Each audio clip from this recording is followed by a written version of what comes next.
ترکی ایک عظیم قوم کی سرزمین ہے جس نے مسلمانوں پر مغربی اقوام کی یلغاروں کا مقابلہ کیا اور آج تک اپنی آزادی کو برقرار رکھا ہوا ہے۔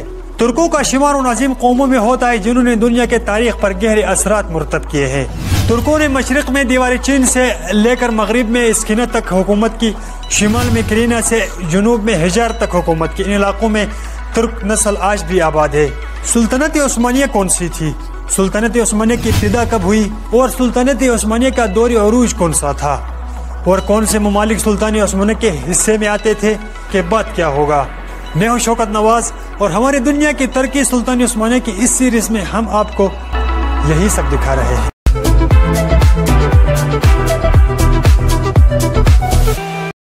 سلطنت عثمانیہ دنیا کی تاریخ کی ایک مضبوط اور طویل المدت راجانی سلطنت تھی۔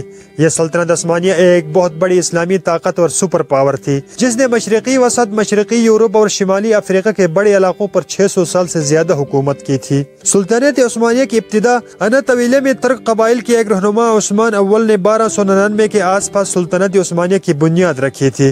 عثمانیہ ترکوں نے باضابطہ طور پر اپنی حکومت قائم کی تھی جنہوں نے عثمانیہ اول اور خان مراد اول یزید اول کے سربراہی میں اپنا علاقہ بڑھایا تھا۔ عثمانی ترکوں نے باضابطہ طور پر اپنی حکومت قائم کی جنہوں نے عثمانیہ اول اور خان مراد اول اور یزید کی سربراہی میں سلطان محمد دوم نے باز نیتی سلطنت کے 1453 دارالحکومت قسطنطنیہ پر قبضہ کر لیا۔ اس وقت آپ ترکوں کی قیادت کر رہے تھے۔ اس کے بعد سے آج تک ان کا نام سلطان محمود فتح کے نام سے جانا جاتا ہے۔ اس طرح بازنیتی سلطنت کا 1000 سالہ دور ختم ہو گیا۔ قسطنطنیہ کے فتح نہ صرف مسلمانوں کی تاریخ بلکہ تاریخ عالم کے اہم ترین واقعات میں سے ایک ہے۔ قسطنطنیہ اپنے عظیم و شان محل وقوع کی وجہ سے دنیا میں ہمیشہ سے ایک خصوصی اہمیت کا حامل رہا ہے۔ اس کا نصف حصہ ایشیا میں ہے اور نصف حصہ یورپ میں ہے۔ ان دونوں کو باسفورس جدا کرتی ہے۔ قسطنطنیہ دو براعظم یعنی ایشیا اور یورپ میں ایک سنگ کی حیثیت رکھتا ہے۔ اس طرح دو سمندری یعنی بحیرہ روم اور بحیرہ اسود میں بھی ایک سنگم کی حیثیت رکھتا ہے۔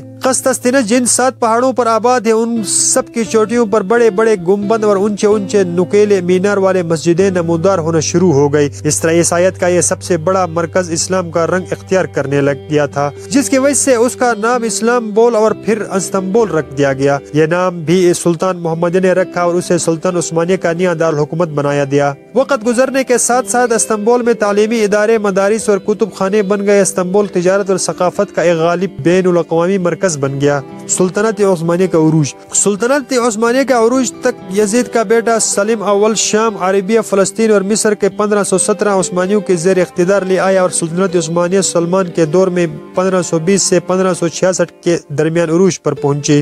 تو کون سے ممالک سلطنت عثمانیہ کے حصے میں آئے تھے؟ جب سلطنت عثمانیہ عروج پر تھی تب ان کے درج ذیل خطوں پر حکومت تھی۔ ترکی، یونان، بلغیم، مصر، ہنگری، میسیڈونا، رومانیہ، اردن، فلسطین، لبنان، شام، شمالی افریقہ کے کچھ پٹی، عرب کے کچھ خطے۔